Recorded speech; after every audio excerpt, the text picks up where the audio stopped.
So there are, if you like, procedures of prayer, even positive thinking, same thing, visualization, whereby you can arrow through a particular one. I can remember I wanted a Rover car. I mean, I had no money, not much money. I was just on a very low paid work as a trainee social worker. No, before that, I must have been a student, that's right. And I was wanting a Rover car. Right, well, nothing happened for a while. And then suddenly they started coming from everywhere. And old Rovers. I mean, you know, the sort of Rover that cost 80 or 100 or 120 pounds, that was still road acceptable legally, you know, just, you know, costly to run and so on. But I mean, we're going and so on. And suddenly they're sort of coming from everywhere. In other words, positive thinking works. Prayer works. We have to be persistent. And what happens is, of course, if you're obsessed with some particular achievement that you don't have, then you're pressing into God, so to speak, or into thought or positive thinking that it's happened, that you're going to enjoy it. You visualize enjoying it. You visualize how and what, and you just keep on and on at it. You start to press that on the mind of the being of God. And the more you think it, the more it is there and affects the other thoughts that you draw. So you start to draw on a whole series of thoughts that make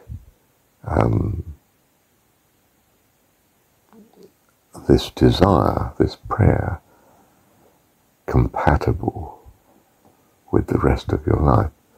And so you start to do and attract everything in God's thought pattern that gives credence to this. Get enough of such thoughts and it's come about. Now is the reality of what God's thinking. Rover car is relevant in your daily life because it's there. It's come from, you know, a chap 5 streets up who just needed to get rid of it for some reason and had the opportunity of something else, or was sick of it and advertised it and you saw it and Mum gave you the money for it and because she wanted to do something nice for your 18th or, no, that's right, 21st birthday. And boom, boom, you've got this car for £145, which Mum has paid for.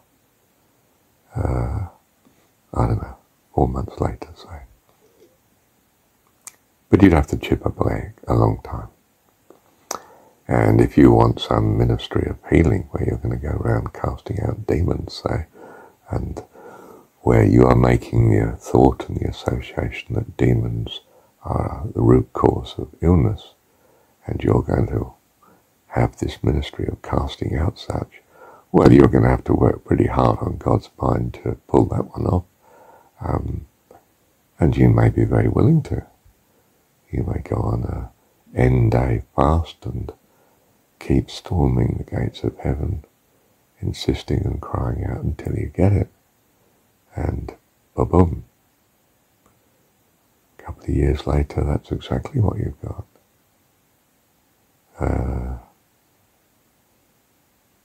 He's accommodated his child with what they're insisting on.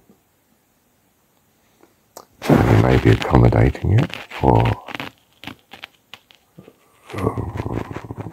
reason, well, it will be for reasons you don't understand. It may be because it's entirely valid in some sense. It may be precisely because it isn't valid, and the world has to learn, including yourself, that that is the case. And you can only go through that by experience of such. So you're now exercising this astonishing ministry, and well, we're all very impressed, but we're all in for a shock that it's not as super valuable as we thought it was. That, you know, pursuit of a life of holiness is far safer than pursuit of a life of miraculous powers built on a dogma that's perhaps not acceptable to God in his totality, but only in his allowance that you might find out the truth of something. So it's quite complex, isn't it?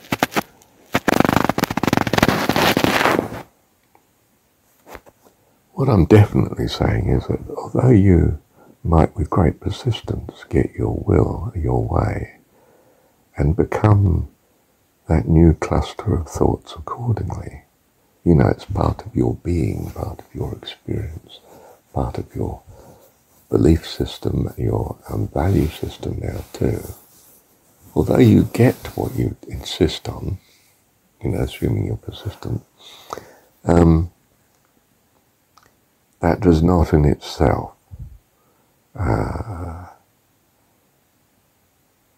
indicate that that was the best way to go.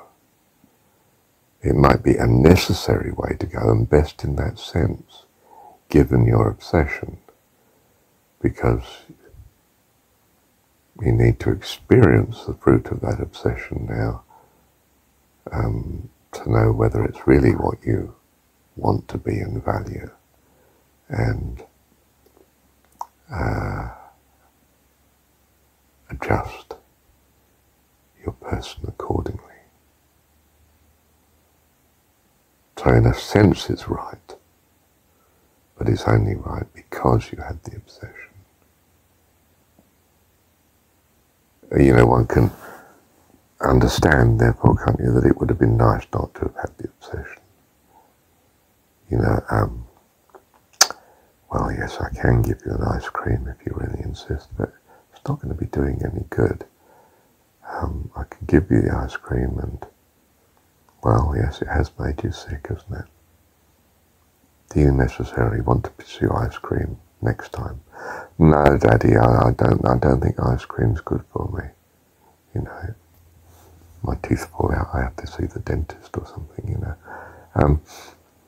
So it was necessary because they insisted, but it would have been well, a lot less bother, wouldn't it, if they had simply listened to you and you sort of say, no, you haven't got an ice cream, no, we don't really do that lightly. Oh, okay, and it's no bother to you. In other words, you had the right persona already not to have to go through such a trial.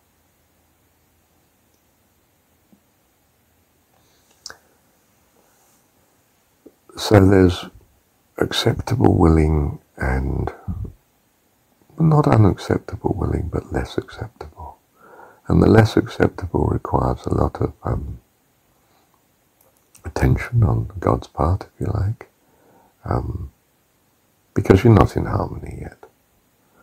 Whereas acceptable will suggest something to God, and yes, that would be lovely, dear. You know, for argument's sake, there's some apples here, and can I have one, Dad?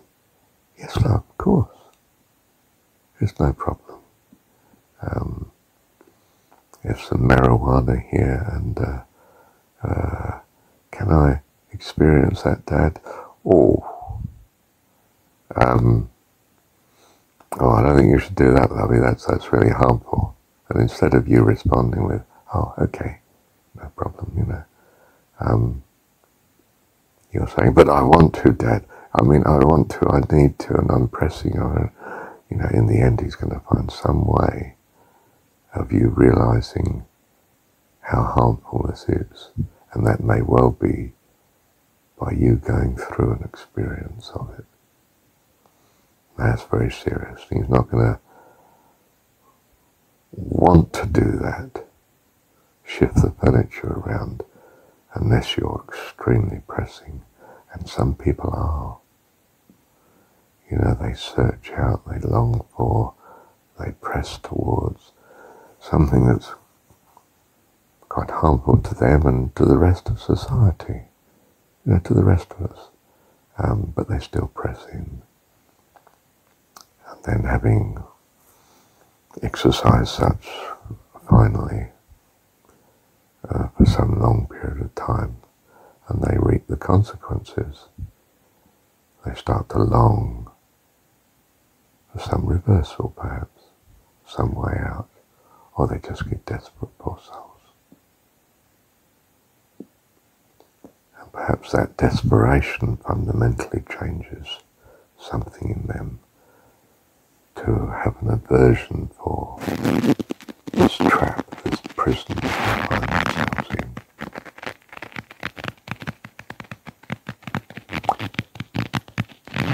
And finally, if they press hard enough, God lets them out, the prison they created. Because they're now at such an aversion, there's no way they're going to create it again. You know, once bitten, twice shy. If it really is bitten.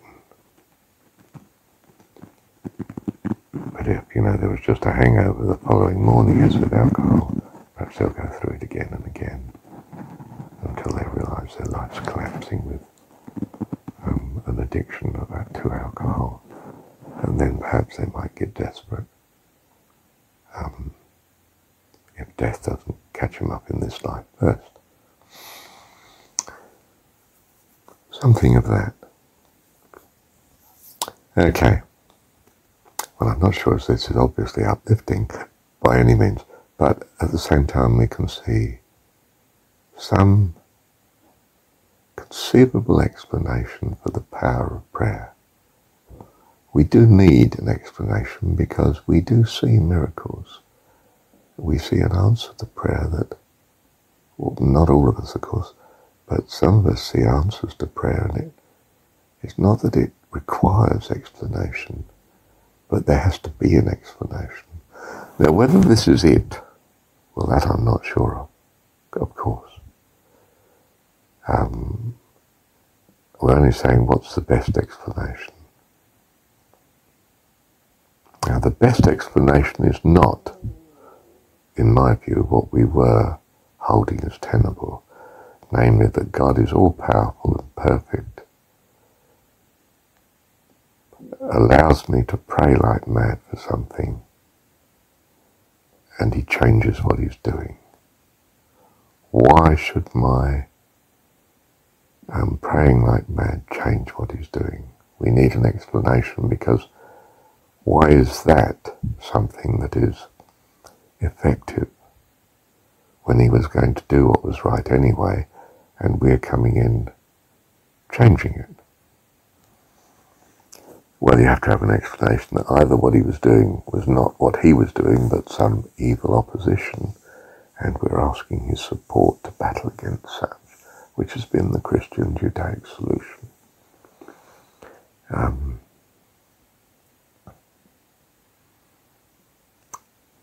That's contrary to what is possibly a Greek notion that God is all-powerful and all-loving. And it's that view of God that I much prefer.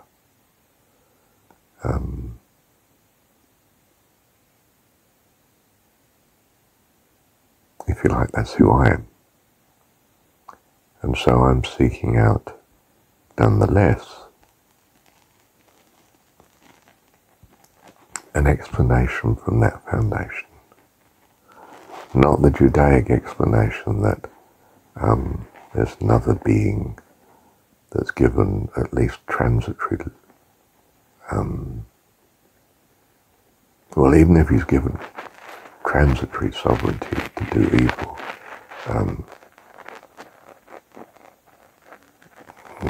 that greatly restricts what God can do, almost by definition, unless what he's doing is not actually evil. And that is not the Judaic view. You know, Satan does evil things, is the view. I find that such a frightening limitation on God's power as to be greatly reducing his status as God. I would like to think that is not the case, but that he is rather all-powerful and all-loving and creator of all. And those ideas are also in the history of the religion, I think. Certainly when we get to the level of Christianity, but then of course the level of Christianity may be greatly Greekly influenced. So we have an omni-God more obviously, not just a god of the mountains and the storm who's waging war on other gods. The Greek sort of thing is there are no other gods, which is not so Greek, it's more possibly Egyptian come Indian, you know, Eastern view, which is all is one. And I suppose I'm coming from that perspective, because I suppose I found the Judaic God not terribly loving, a frightening God of war who, you know, commits genocide on the whole earth except for 8 people and wipes out Jericho. And, terrifying God, not my God.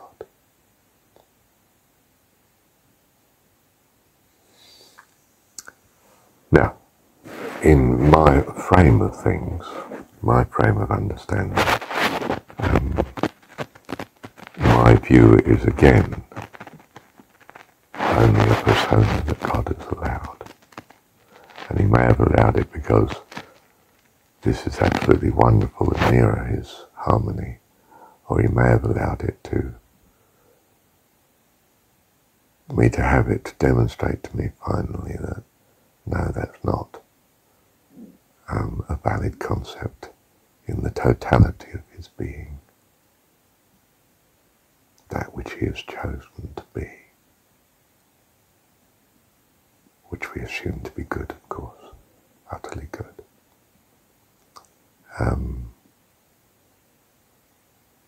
There is always that element of uncertainty until one has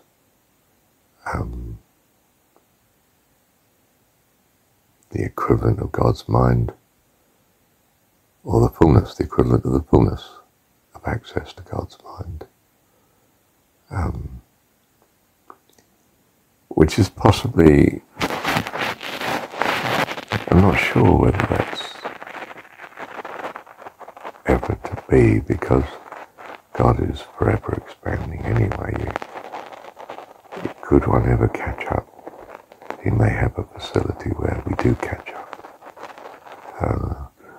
You know, perhaps his family is of that and still holding their uniqueness. I think individuality means a certain separation of understanding of the other. I mean, a great understanding of the other, but not a full understanding. It is the